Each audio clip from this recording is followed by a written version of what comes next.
Welcome, everyone, to Sharks Talk 916, episode 11. It's been quite a while since we've seen or heard, or you've seen or heard us. Sharks Talk 916 is brought to you by Sports Talk 916.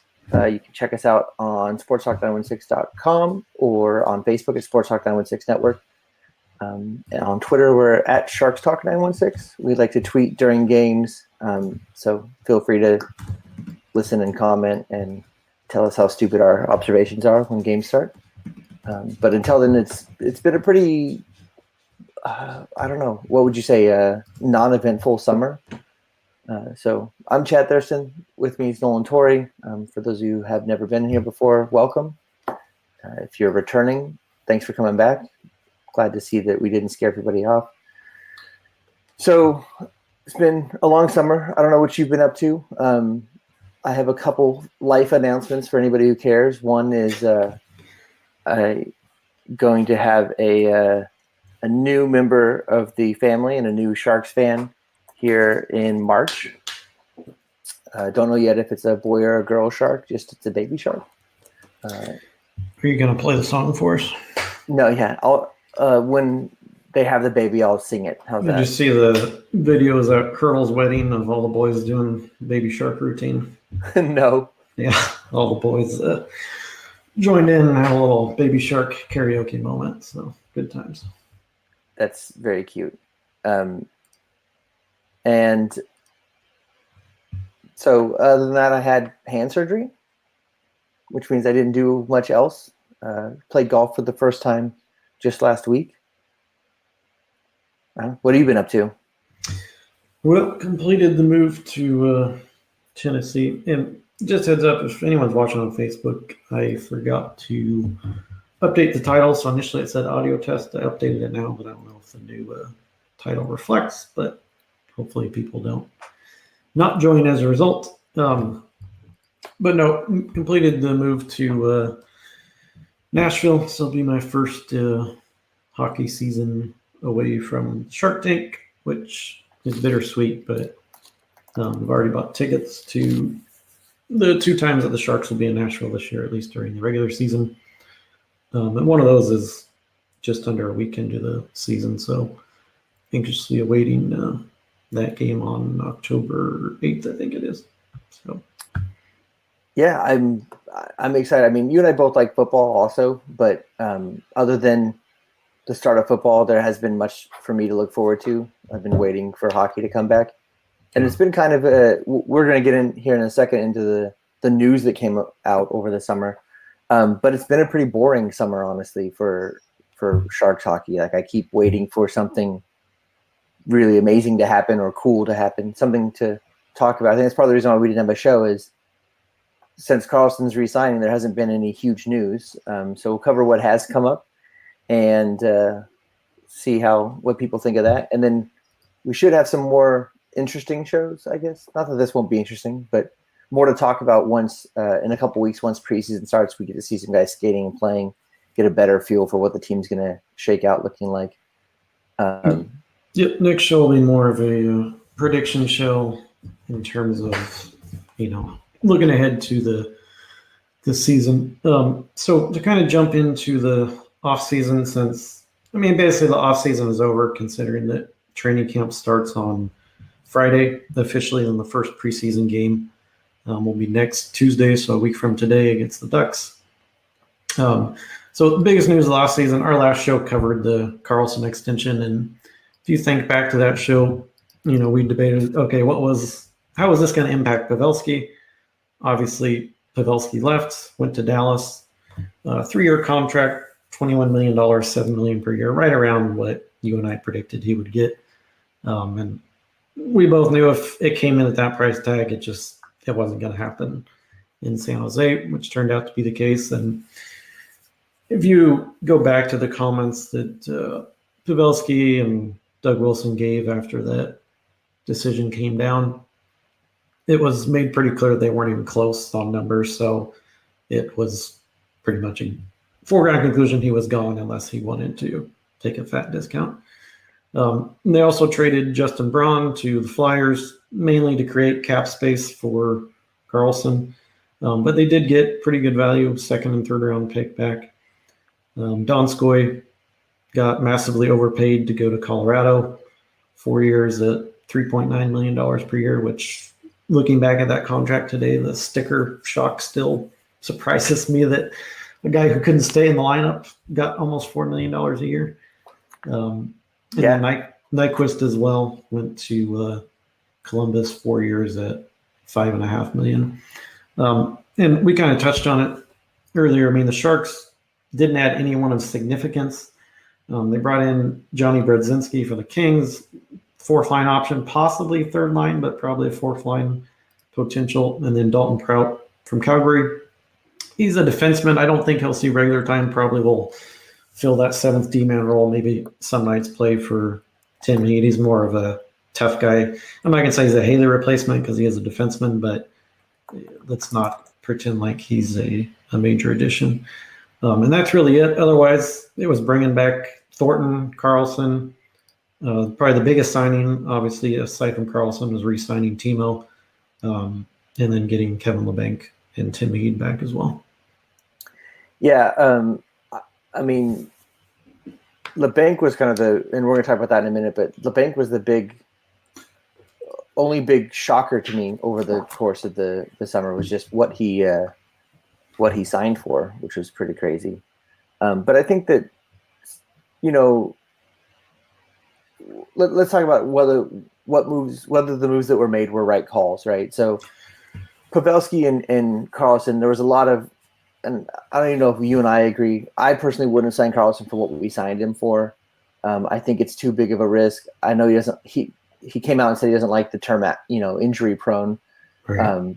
But I feel like it's too serious of an injury, and it kept him out too much to risk paying him 8 years at the highest salary. $11.5 million. Yeah. What do you think? I mean, overall, of in both cases. So let's talk about Carlson first. So do you think Carlson's signing was the right move? Well, I know it's my job as a podcaster to have a strong opinion, right? But I'm in a wait and see mode. I mean, I love Carlson as a player. I'm very excited that we get more than just 1 year of him where he was damaged goods for most of the year. I'm very curious to see, assuming he can stay healthy and he finds his stride. I don't think the Sharks Nation has really seen what he's capable of quite yet. We saw it for about a 20-game stretch, but even then, I don't think he was still clicking at 100%. I mean, he only scored, 2 goals in the regular season? I think he matched that total in the one game in the playoffs. So I do agree he's overpaid. I would have been much happier with, say, $9 or $10 million per year, but that's the price of business with superstars.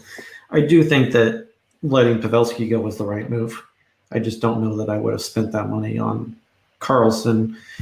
I would have maybe spent that money on a premier forward instead of a defenseman because I feel like the Sharks defense was probably strong enough already with Burns and Vlasic, and if you keep Braun and Dylan. So we'll see. I mean, it's easy to say, I guess, don't give that money to Carlson and go get another superstar when those guys don't grow on trees. So there's no guarantee they would have found somebody else that brings that level of talent. Well, I think that, so for me, the fact that the Sharks or at least Doug and Pavelski were so far apart in what they were looking for means that it didn't matter whether they signed Carlson or not, right? I think if they weren't even close in negotiations, then I don't think Carlson was a big factor in keeping or getting rid of Pavelski, which makes me feel a little bit better about signing Carlson. If it was truly an either or, like if the only thing keeping the Sharks from signing Pavelski at $7 million for 3 years was that they had to pay Carlson, I'm actually kind of on the fence on that decision. I think, to me, Pavelski is more of a known quantity there, right? You know what you're going to get out of keeping Pavelski on for $7 million. Do you though? I mean, he's 35, right? I mean, granted, I will say he's coming 39. Off one of his best years in a while, but still. Yeah. I mean, some people made the Marleau argument, right? How dare he go somewhere else for 3 years? Look what Marleau did. He's gone for 2, which is what the Sharks offered him in the first place, and now he doesn't have a job. But my argument with that is, but he still got paid. Oh yeah, anyone whether Marlowe plays 3 taking years shots or not, at Pavelski he takes 3 years paid, right? doesn't understand how professional sports works. I mean, you go after the most money, and like I said earlier, I mean, the comments indicate that the Sharks weren't even in the ballpark of what he got, so it wasn't even close. Steve, one of our commenters, one of our frequent viewers, he says if it's done now, right? If EK brings it, then DW is a hero. If he doesn't, then DW is a zero, right? I think that's a good point. I think that's going to be part of the problem, though, is that the pressure's on Karlsson now, right? Like, if we get a cup, everybody's going to say, "Oh, signing Karlsson was the right thing to do." If we don't get a cup with Karlsson in the lineup, then it's going to become, how much money do we spend on somebody who didn't really change the outcome of where the Sharks lie? Yeah, which I don't look at it that way because, I mean, look at the teams I've had over the years that haven't won a cup, and I don't blame individual players. That's a team thing. To me, if Karlsson is healthy and he performs, then he's worth the money, and whether they win or not is regardless of that. I mean, obviously that's the ultimate goal, but I don't think it's fair to pin that on one contract either way. And obviously we're going to root for him no matter what, right? I mean, It's not, you don't change. Well, I guess I've done that in football before, but you generally don't change teams based on a player moving or anything like that. No. In hockey, especially, where it's so much more of a team thing than an individual player that makes a difference anyways. Yeah, and I think Pavelski, I mean, obviously there's a loyalty there that fans are going to have a hard time letting go of, and I think that's probably a lot of the preference in most situations. But I think they'll miss his leadership more than his on-ice production than anything personally. Not that they're going to replace his 40 goals, but I don't think he'll come anywhere close to 40 goals next year. I think he'll probably, even if he was on the Sharks, he'd probably net 25 or 30. But I think his leadership probably will be what they miss more than anything. Yeah, that's a good thing. We didn't actually have that in the lineup, but I think that's a good no, we do. Sorry. I'm going to jump ahead, actually, because you brought up leadership. Sure. So that's a good question. So who fills that role now? So now that and everybody says Couture, I get it. That's the number one vote, I think, amongst everybody, is either Couture or Jumbo. But who do you think is really in line for the captaincy to be captain for next season for the Sharks? No, I'm just kidding. No, I think the universal overwhelming favorite is Couture. I mean, you read whether it's Brody that talks about or any of the Sharks beat writers. I mean, it's kind of assumed Logan's going to get it. I think if anyone else does at this point, it would be a surprise.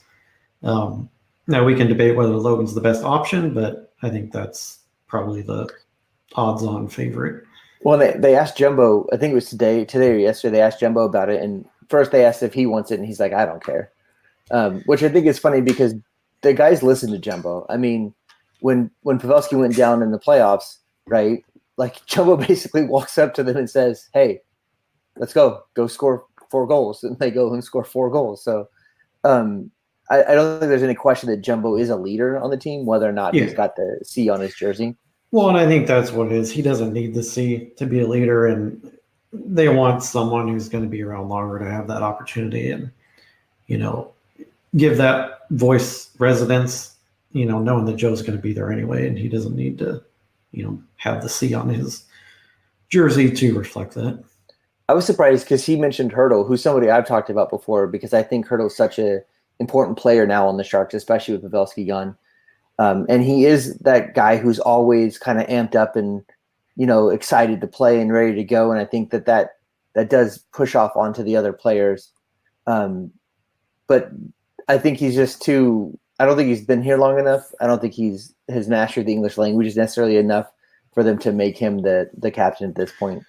Yeah, and I think Hurdle's kind of in the place where Couture was 4 or 5 years ago. I mean, he's probably your future captain after Couture, assuming he sticks around. I mean, he's got 5 or 6 years on Couture in terms of age. So, yeah. I mean, Logan's not a spring chicken at this point. So once Logan's reign ends, I think Hurdle's probably next in line if their career trajectories stay on the same path that they are currently. And some people mentioned Karlsson. I just don't think EK's enough of a. It sounds weird, but enough of a shark. I don't think he's been around. Exactly. Is into the culture enough to be the guy who you put a captain on. I could see you giving him an A if you think I do think he will get an A because they want him to feel, part of the leadership group, and he even talked about that if you read Kurz's article last week, that when he came into San Jose, there's a lot of veteran leaders. It took him a while to kind of step forward, and I mean, he was a captain in Ottawa, so I agree with you. I don't think he's earned that with the Sharks, but I do think he should be an A to sort of, start that transition, so to speak. Well, he's likely not going anywhere, right? So it's different now too that you have him as a. You don't do it last year because you don't know if he's sticking around. But since you have him around, you kind of put that A on him and let him build into that. The refs wouldn't understand hurdle.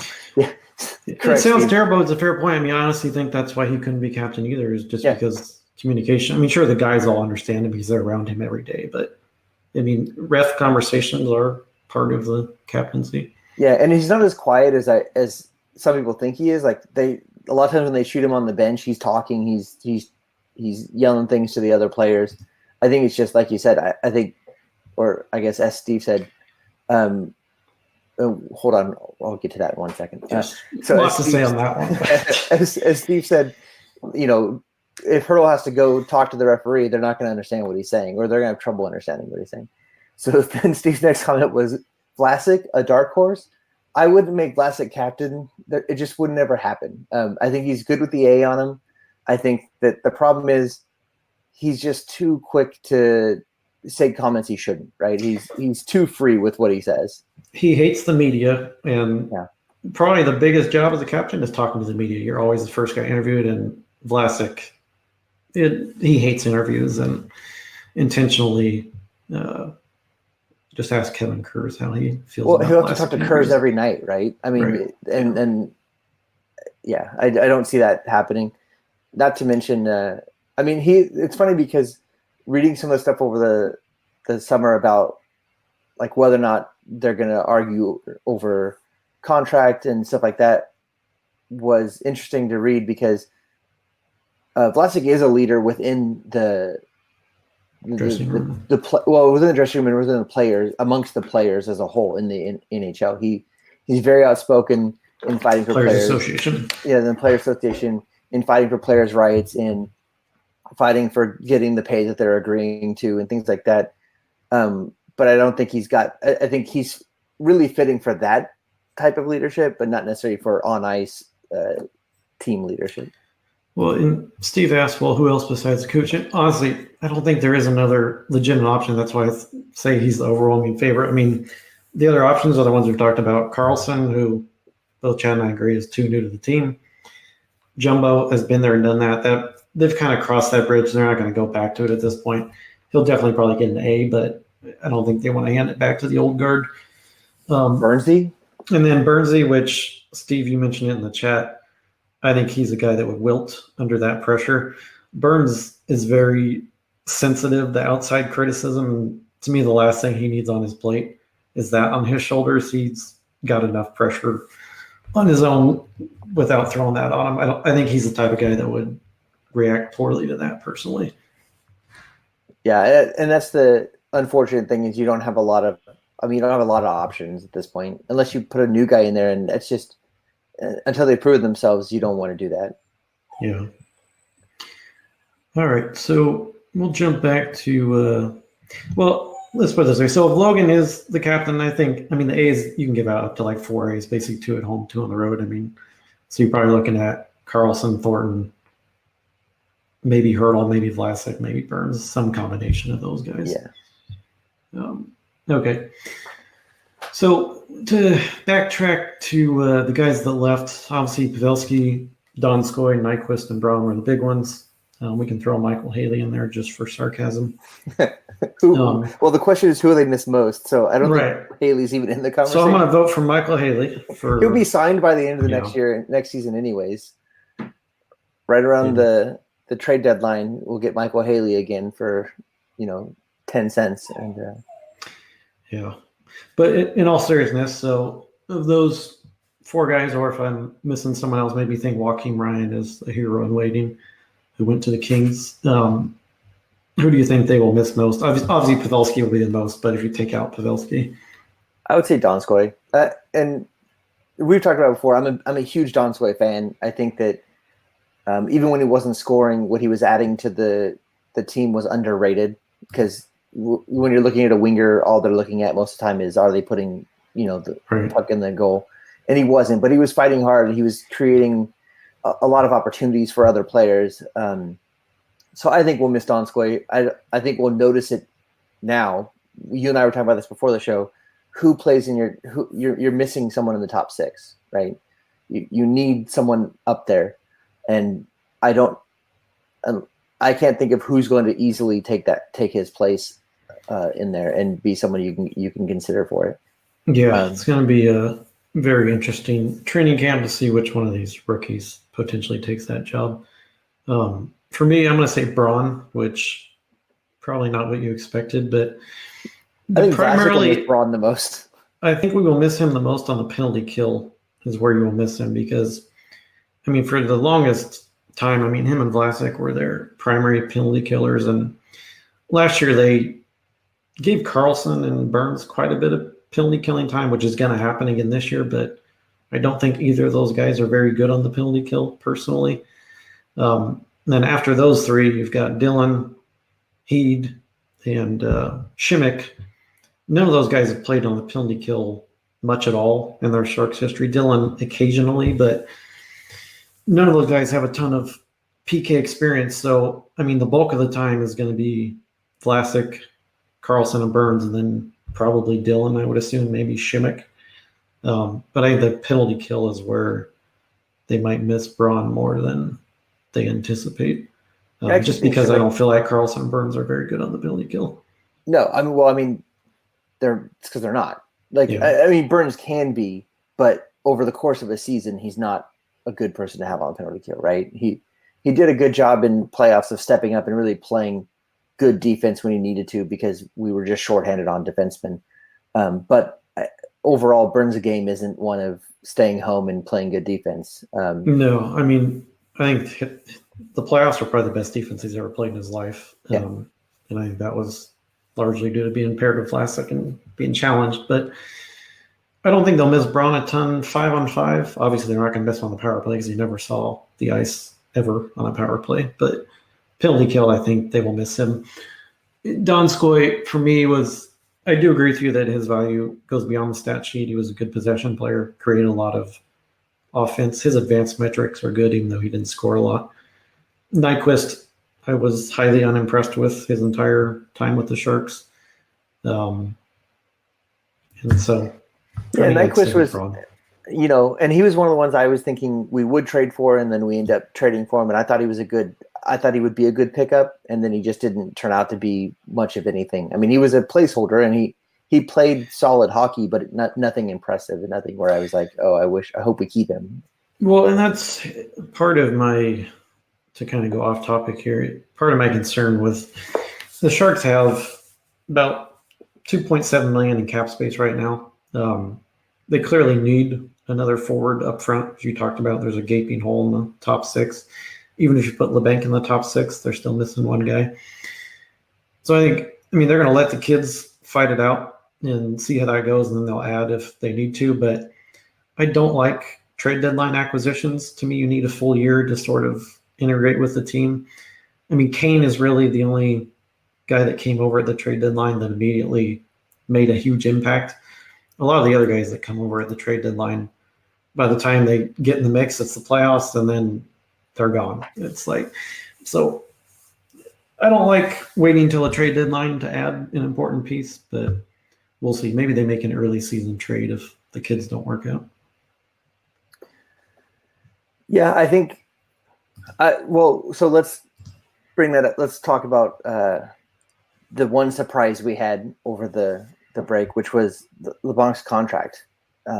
So Kevin LeBanc, however you're supposed to pronounce it. LeBanc, he's not French. He's from New York. I can't help it. Every time I see it, it looks like a French name. Yeah. So LeBanc's contract is $1 million for 1 year. which I don't think anyone thought that would be what he would come out with. I mean, we were talking, I think 4 years, 5 years was what we were thinking he'd get in a contract. Well, at least 3, right? Yeah, I mean, even if he wanted to take a 1-year deal, as a prove it thing, to get a bigger deal next offseason, I mean, at least take $3 or $4 million. I mean, he basically did the Sharks a favor, but I mean, I just question the logic there. I appreciate it as a fan, and it's great for the Sharks, but I mean, what happens if he gets injured, or what happens if he has a bad year? Then they're not going to pay him what he should have gotten paid now. There's no thanks for a favor, and now we'll take care of you even though you had a down year. That's not going to happen. Yeah, I think that's the thing. As a player, I think it's a terrible idea.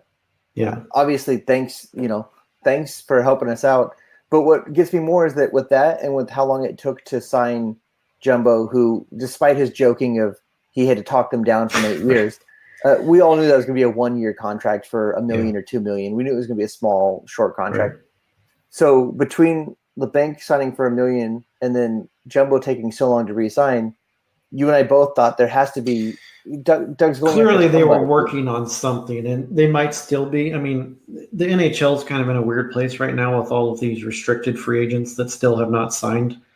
So there's a very good chance we might see some decent action in the next couple of weeks before the season. If these guys sign, a lot of those teams are going to have to move money out. And I'm sure Doug Wilson's lying in the weeds, sitting there waiting to pounce. Nothing's worked out yet. But if you go back to his interview when Jumbo signed the other day, he pretty much said, this is our roster and we believe in these kids and we're going to give them a shot. But I'm skeptical to believe that, or at the very least, they'll give it 10, 15, 20 games. And if these guys aren't cutting it, then, he'll have to make a move at some point, whether it's early in the season or at the deadline. My thing is like, who's out there? I know there's lots of people out there, but off the top of your head, who would you sign? It would have to be a trade. There's no free agents left that are worthwhile, unless you consider Patrick Marleau a solution, which we'll talk about that separately. But because I'm just looking at trade bait stuff, and I'm like, none of these guys jump out. Keep your eyes on the teams there's a couple teams that are over the cap right now and will have to move money out before the regular season. And then there's teams like Winnipeg who have to sign Laine and Kyle Connor, Brock Besser in Vancouver. They're going to be over the cap once he signs. So there's a lot of teams that are going to have cap issues. So we'll see what happens. Maybe Edmonton will put McDavid up for. Yeah, wouldn't count on we that. could afford that. Yeah, I will say as far as the kids go, the bright spot, the prospects tournament just finished up. The Sharks kids went 3-0, including a 7-3 thrashing of the Kings this afternoon. So a good showing for a lot of those guys, and quite a few of those guys in that tournament will be at camp and will definitely be on the radar to possibly make the team.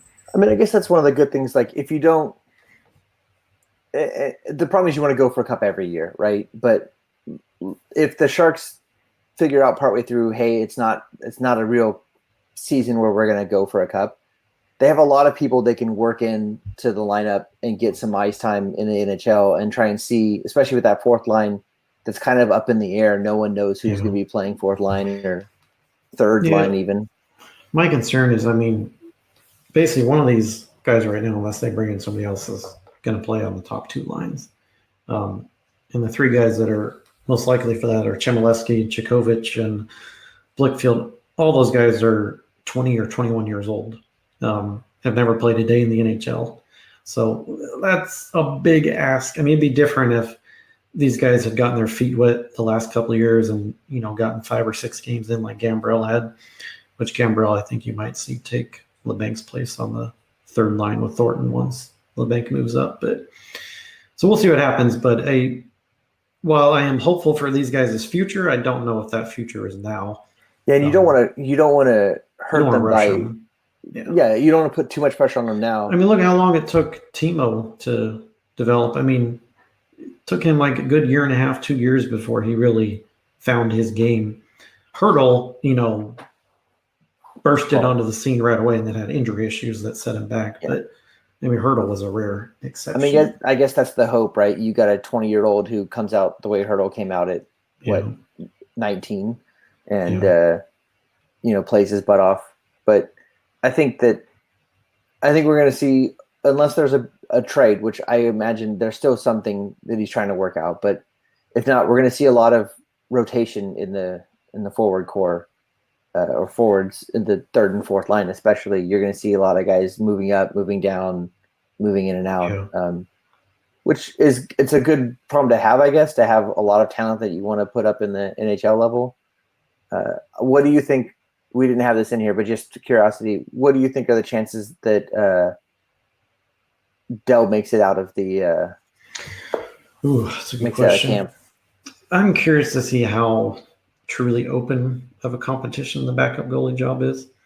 I'm sure I'm willing to bet Doug tried to move him in the offseason to get rid of his salary and create more room. But there wasn't a market. I mean, the problem right now is the cap didn't go up nearly as much as these teams anticipated. So a lot of teams are up against it, and those type of deals just couldn't happen because no one has the money to pay $1.9 million to a guy who had a bad year last year. Yeah. I think he will be the backup out of camp, but I think he will lose his job before the season's over to either Bebo or Coronor with the Barracuda. I really hope to at least see them. Like even if it comes out and Dell is the backup all the way, like ends up being the backup into playoffs or whatever, I'd like to at least see them get a chance at the NHL level. We talked about this last season. I thought there were some, we had a lot of back-to-backs at the end of the season. Yep. That we knew Dell wasn't working out well, and I would have liked to have seen us bring a guy up and at least see, hey, is there some chemistry here or something that we can look forward to? I think if you don't do it with a whole season ahead of you, you're crazy at this point because Dell's not here next season, and you've got to find out who you're going to put in his spot. Yeah, that's a good point. I mean, there's highly unlikely he's a Shark past this season unless he has an amazing season. But, I mean, their goalie pool is deep in the minors, so yeah.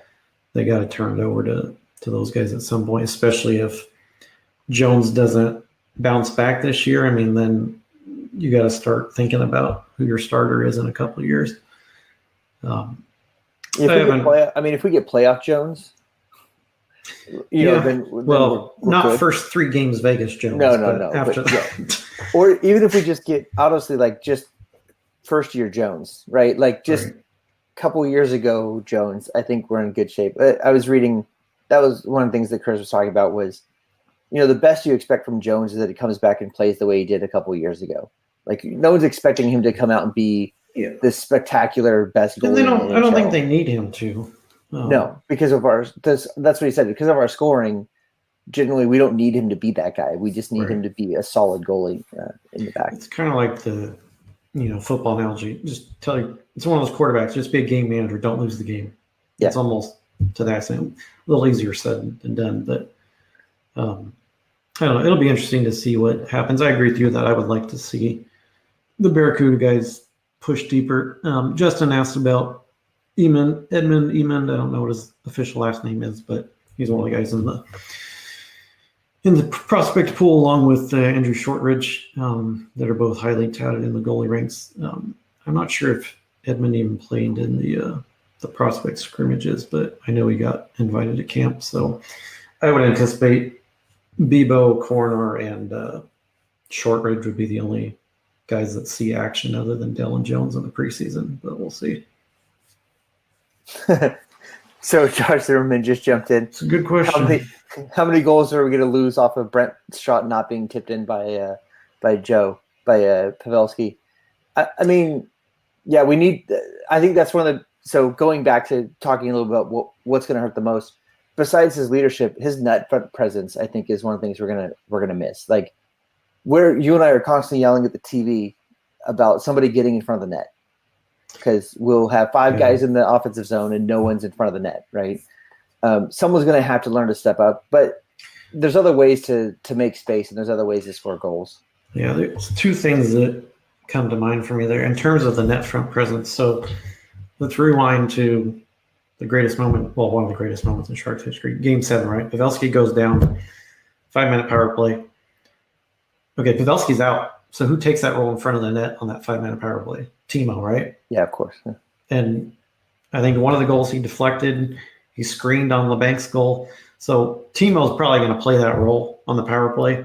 Well, Let's he's hope even a that it bigger turns body, out. isn't he? What's that? He's a bigger body, isn't he? Yeah, he's a bigger guy for sure. And so he even takes Timo's up more probably the best tipper on the team now that Pavelski's gone. And then Hurdle's the other guy that'll play that spot in front of the net. So power play wise, I don't think they'll miss Pavelski that much. 5-on-5, I don't think we'll see as many tip goals as we're used to. And the second point, which you and I have always gotten on Burns about for years and years and years, is just shoot the puck to score and quit worrying about a goddamn deflection. And now that Pavelski's gone, my hope is that he will get back to shooting to score more often than looking for tips. Well, that was the big difference between last year and the year before, right? Like the season before, he shot for goals, and they cleaned up with tips when it was necessary, or if Pavs was in the right spot, he'd tip it. But last season, it seemed as if Burns was always shooting for a tip. He's always outside of the net when he's shooting. He's always, if no one gets a tip, then it goes wide or it goes high. And I agree with you. I think he's best when he's shooting to score a goal. Yep. And maybe he'll have to do that now. He'll have to just rely on that. But it's also important to remember that Pavelski isn't some like guy who's just naturally talented at tipping pucks. Right? Worked his ass off. He worked his butt off to get there, and he, to some extent, set that expectation for other players, I think, at the Sharks level. And so I think I almost guarantee you that Timo and Hurdle are sitting there doing tip drills with Burns and with the other two best at it left on the team. And they're going to get better, and they're going to do the same thing Pavelski did, and they're just going to practice and practice until it's second nature to them.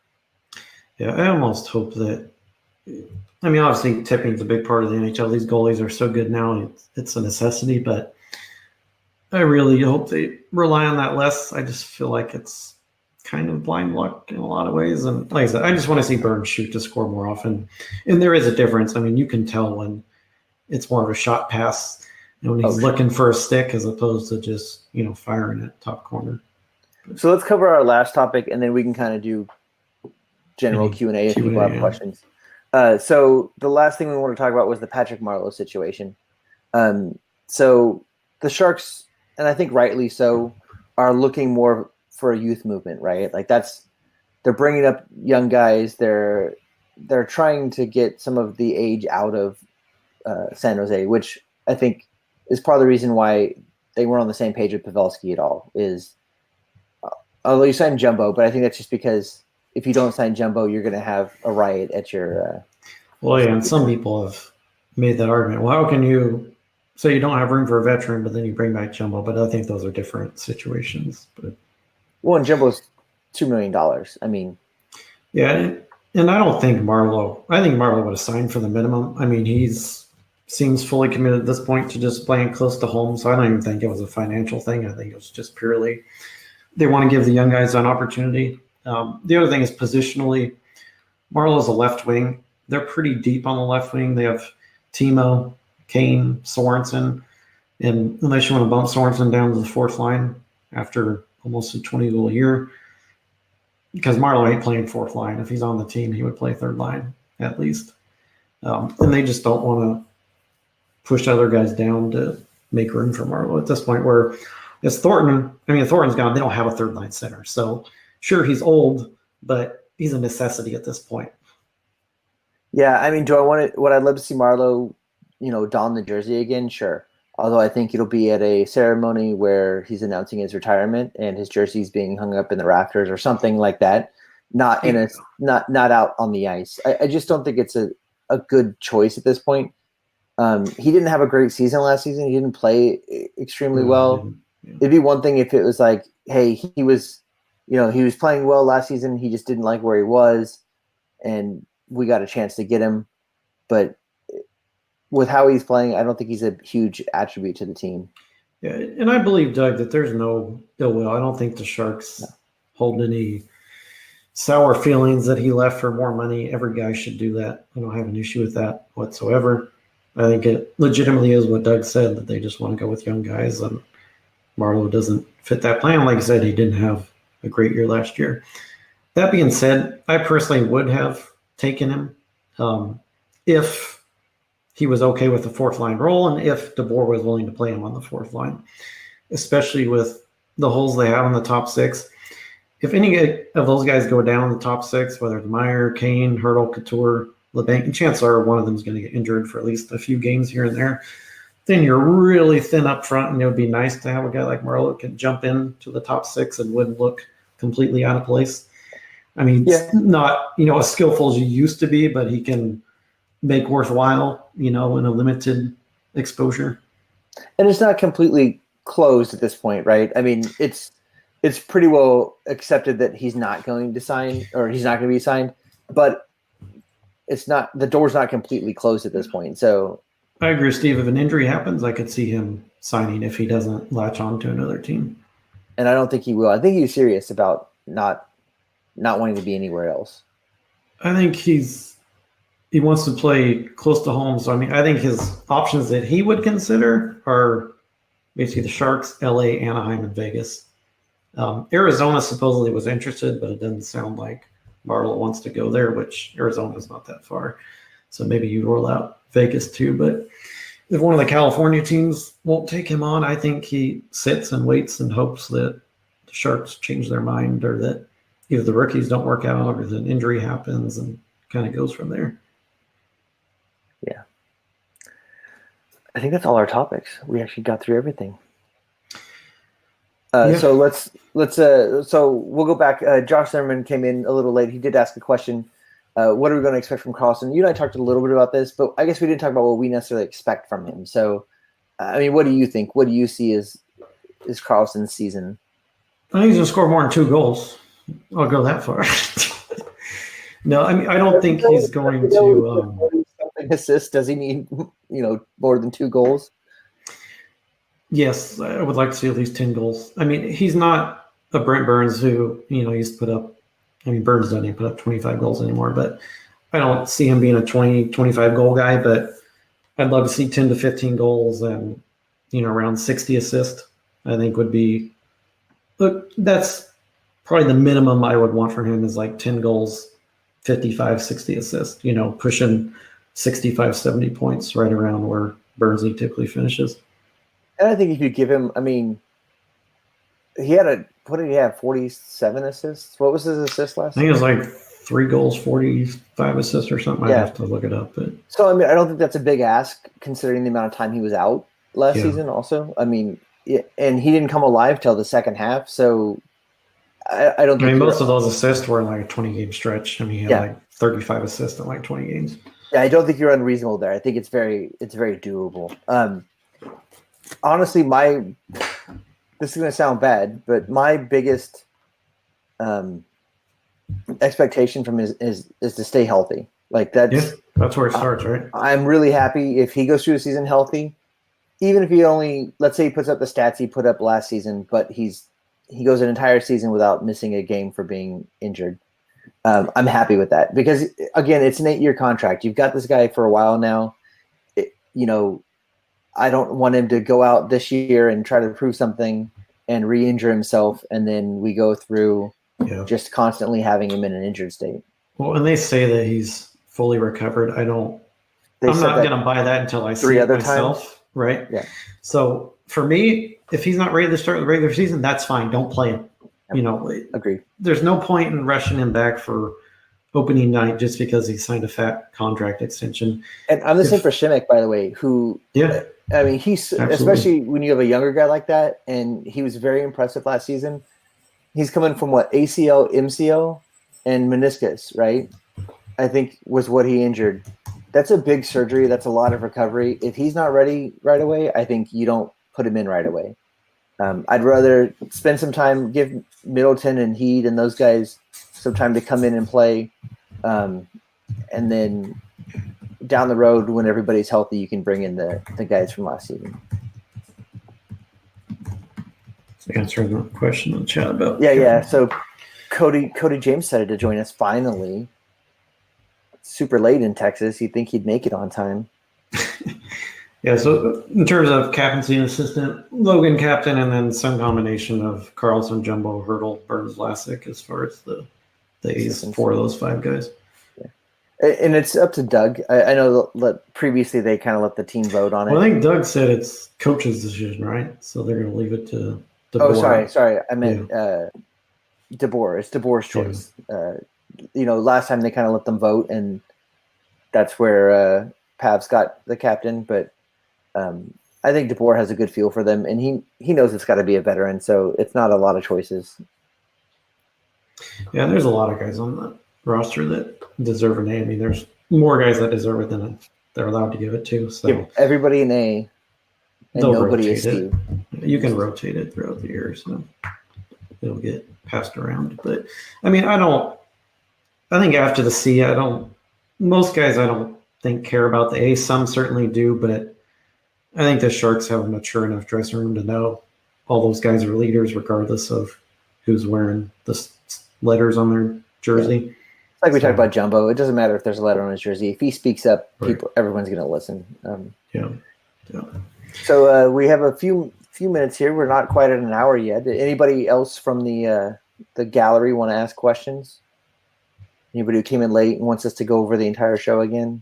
And the next show we'll kind of do more of a season preview and predictions for where they finish in the division, playoffs, top goal scorer on the team, most assists, most power play goals, whatnot, so on and so forth.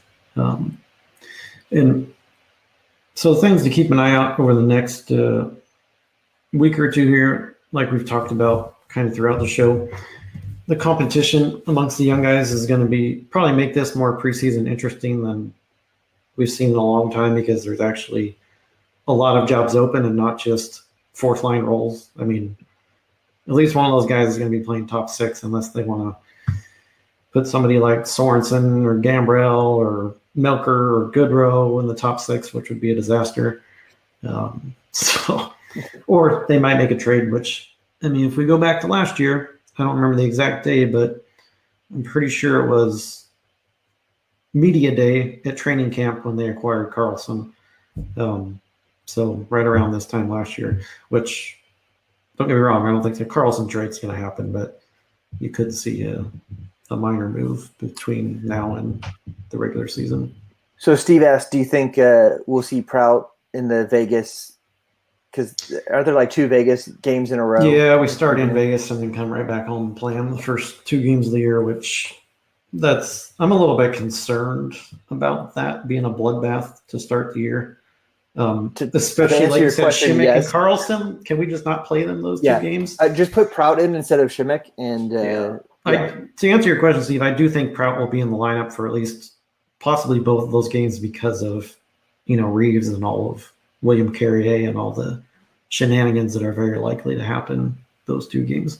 I mean, it's going to go one of 2 ways, right? It's either going to be Prout's definitely in because what's going to happen in that game. Yep. Or it's going to be DeBoer's going to say, hey, it's a new season. We're here just to play hockey. But I think you're going to see Prout in there because it doesn't really matter what DeBoer wants to do. It matters what Vegas wants to do. And you're going to have to watch your back.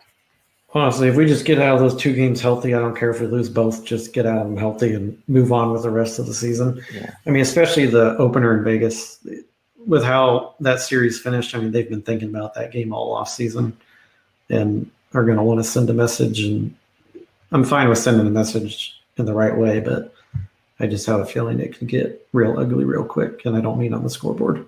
Yeah, a lot of chunked chip shots over the summer on golf courses from that. So Cody asked, do we think that Seattle expansion coming up, do you guys think with the Seattle expansion coming up that it'll affect the Sharks heavily this year? I mean, I don't think this year it will, but I think that I don't think Jones gets protected. That's just a prediction I have, that when the Seattle expansion comes up, we don't bother protecting Jonesy and just kind of dangle him out there if they want to take him. Although they can also do trades.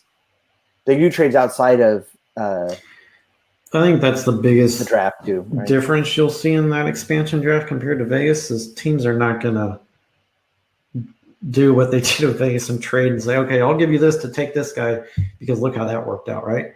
Yeah. And the teams that just let them pick a player mostly didn't have much of an issue. I mean, like the Sharks lost Schlemko, for example, who can barely stay in the NHL right now.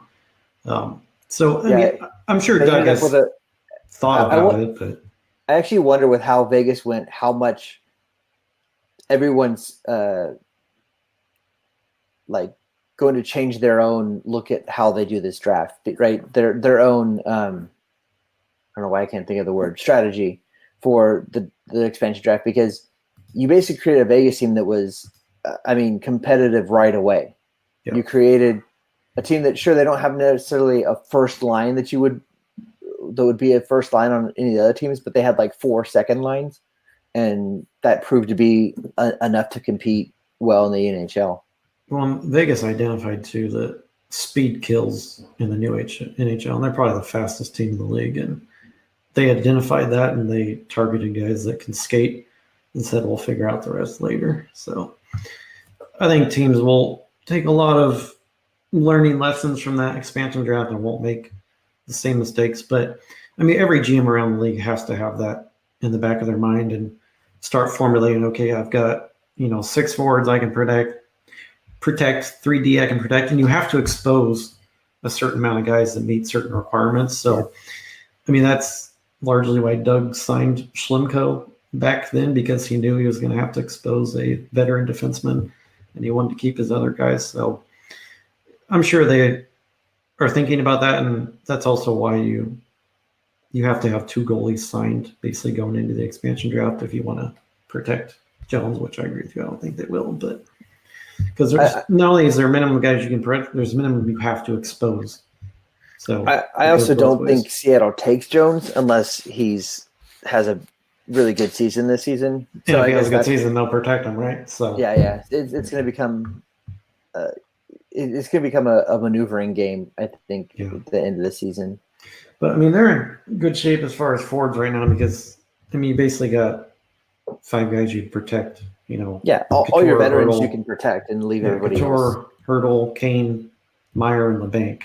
I mean, the guys that are on their first and second year don't factor in, so they don't have to worry about any of the kids that are coming up. And if you expose a guy like Sorensen, you're not overly concerned about that. Defense, obviously, they'd probably protect Vlasic, Burns, and Carlson. And then, Dylan's up for free agency at the end of the year. Šimek, we'll see how this year goes. But, they'll be fine. They may lose someone like Šimek or Sorensen potentially, but they should be fine as far as losing any major piece. Jumbo will go to Seattle in the expansion draft. Yeah. I guess they'd have to sign him first, right? So it's funny. A team can actually choose a guy that's a free agent, and Vegas did that with a couple just to let the guy go, so they didn't have to take anybody from that team. But yeah, Dylan, I guess we'll cover that last, and then we'll wrap up since we're approaching the hour mark. Steve talks about keeping Dilly. There's still, I think, a slight possibility you might see Dylan get traded at some point this year, especially if Mario Ferraro looks as good in training camp as he has in the prospect scrimmages. Plays a similar game to Dylan in terms of being more of a grinder, lefty defenseman. Definitely skate better than Dylan, not quite as big, but still a pretty big defenseman. But I could see Dylan being attractive to other teams in terms of trying to bring back a forward, because if you are making a trade, even with the cap situations that are out there, you're probably going to have to give up something decent. The Sharks don't really have any depth anywhere else to shed from. Dilly had a great year last year. He did. Playing with anybody, right? He got moved around. Like, I talk about him playing with Carlson because I think that's the best pairing for him to be in. But, he got moved around as injuries came up, and he played well all season. You and I were talking before the show about just what are the D pairings going to look like. And I think if he ends up on the third pairing, a true third pairing where it's Dylan and whoever else they manage to bring in. Dylan and Prout. Yeah. I think that it's a better deal for him anyways to be traded, because I think he's a second pair guy anywhere else easy. Yeah, I think his long-term future depends on how Šimek does this year. If Šimek establishes himself as a keeper, then Dylan's gone after the year, because then you got your top 4 locked in for the foreseeable future. And you're not going to pay Dylan, $3 $3 million plus to be a third pairing defenseman when you have almost $30 million tied up in Carlson, Vlasic, and Burns. They just can't afford to pay that kind of money to a third pair guy when your top three are making a lot of money. One last question that I do think is an interesting one. So let's say money's no object, because that's the only way you can play this game right now. If we do cap, there's not even an answer. So who's on your wish list if we were to do a trade? Who would you want to see on the Sharks if we could pick up anybody? If you read the online message boards, I mean, guys that might be out there, Nikolai Ehlers from Winnipeg, Jason Zucker from Minnesota, Phil Kessel, I would have liked to have taken a shot out before he got traded to Arizona. In fact, in my head, I would have done a Vlasic for Kessel trade. I don't know if Pittsburgh would have done that, and I don't know if Vlasic would have waived, but to me, that would have made perfect sense to move that money out from your defense and fill what you lost up front. But I don't know that Vlasic would waive for a trade anyway. But trying to think, Ehlers is rumored to be out there. Jason Zucker. There's a couple other names that aren't coming to mind right now, but those are the guys that I read about a lot on the message boards. Yeah, I honestly don't know. Like, I know that's a kind of cop-out answer, but there's no one that I can think of that isn't going to come in and either really disrupt how the Sharks are already built, right? I mean, if you talk to, you could say you want to pull in Connor McDavid as a dream. Well, yeah, I mean, obviously that'd be anyone's first choice. But then what do you do? But I don't know that it is, because for me, anyways, look how you it is give now. Our whole roster, they're not trading. I'm not even telling you that right now. Yeah, because what good does it do? Look at Edmonton. What good does it do to have Connor McDavid if you can't keep guys to play with him? Right. So I don't honestly have an answer to that question. Everybody who I would say re-signed over the course of the summer, and most of them for more money than I'd be willing to pay them, because the signings this summer were ridiculous what people were getting paid. Yeah. Well, here's how I'll summarize it. I mean, here's what they need. They need a top six right shot forward because they're way too lefty heavy. The only right shots they have that are worth a damn are LeBanc and LeBanc. Literally. Everyone else is a left shot that's, has any scoring capability at all.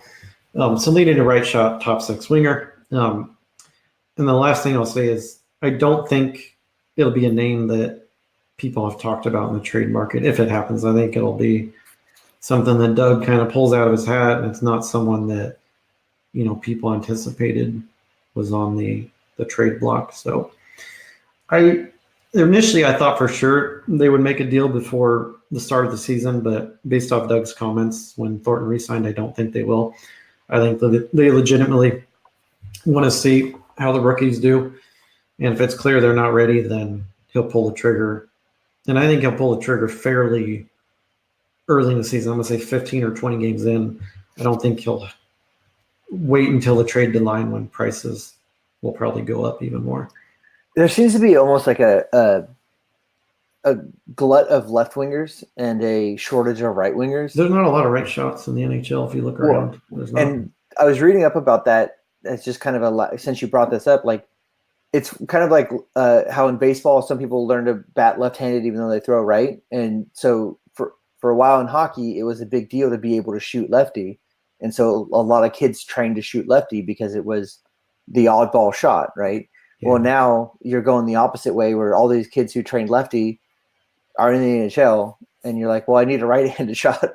Well, we don't have any. So, I mean, isn't He's a right shot, yeah.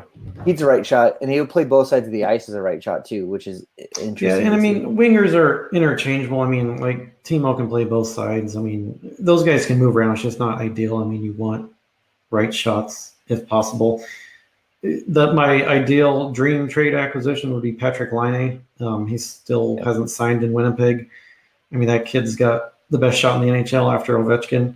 Sure, he has some character questions, some work ethic questions, but you pair that guy up. I mean, I don't think he'd play with Thornton because Joe's getting up there, but I mean, that guy could absolutely dominate in a Sharks uniform. The problem is they don't have any trade bait to acquire somebody of that caliber. Then again, Doug Wilson has made much more difficult trades happen with less, but I mean, you talk about a guy that would instantly change their top six. I mean, that would be the guy for me. Yeah. I think that's a good one. Since I predicted the trade deadline picks last time, I'll let you predict it this time. I mean, that's a dream one. I don't think Winnipeg's going to move him, but there has been some not good feelings between those two parties. Apparently, he had some issues with the leadership on the team, and his comments this offseason have made it clear that he doesn't really see a future in Winnipeg. So I don't know if they're going to trade him now, but he's definitely a guy to keep an eye on over the next 12 to 24 months. All right, guys, we will wrap up. We'll do another show here in a week or two as we get into the preseason and get closer to seeing what this roster looks like, and we'll do a more of a prediction show and preview the first two games against Vegas. That will be quite a sight to see. And we'll try to do a little more tweeting at Sharks Talk 916. Like I said, it's been a slow summer, but hopefully as things pick up, we get out there more. You can feel free to check us out, add comments, tell us how terrible we are, anything like that. And if Doug pulls a surprise, we'll do an emergency show to talk about it. So, yeah. Otherwise, what, 2 weeks? You think 3 weeks? Yeah, probably either 2 or 3 weeks from now. We've got basically 4 weeks till the season starts. I think it's 4 weeks as of tomorrow. So. Keep an eye on the Sports Talk 916 Facebook page or on Sharks Talk 916 Twitter, and we'll make sure to post when we're going to have another show. Thanks, everybody who joined us live, and for everybody who's listening later, thank you for your support. Please give us some sort of cool review or feedback on how we're doing, and we really appreciate it. Thanks guys.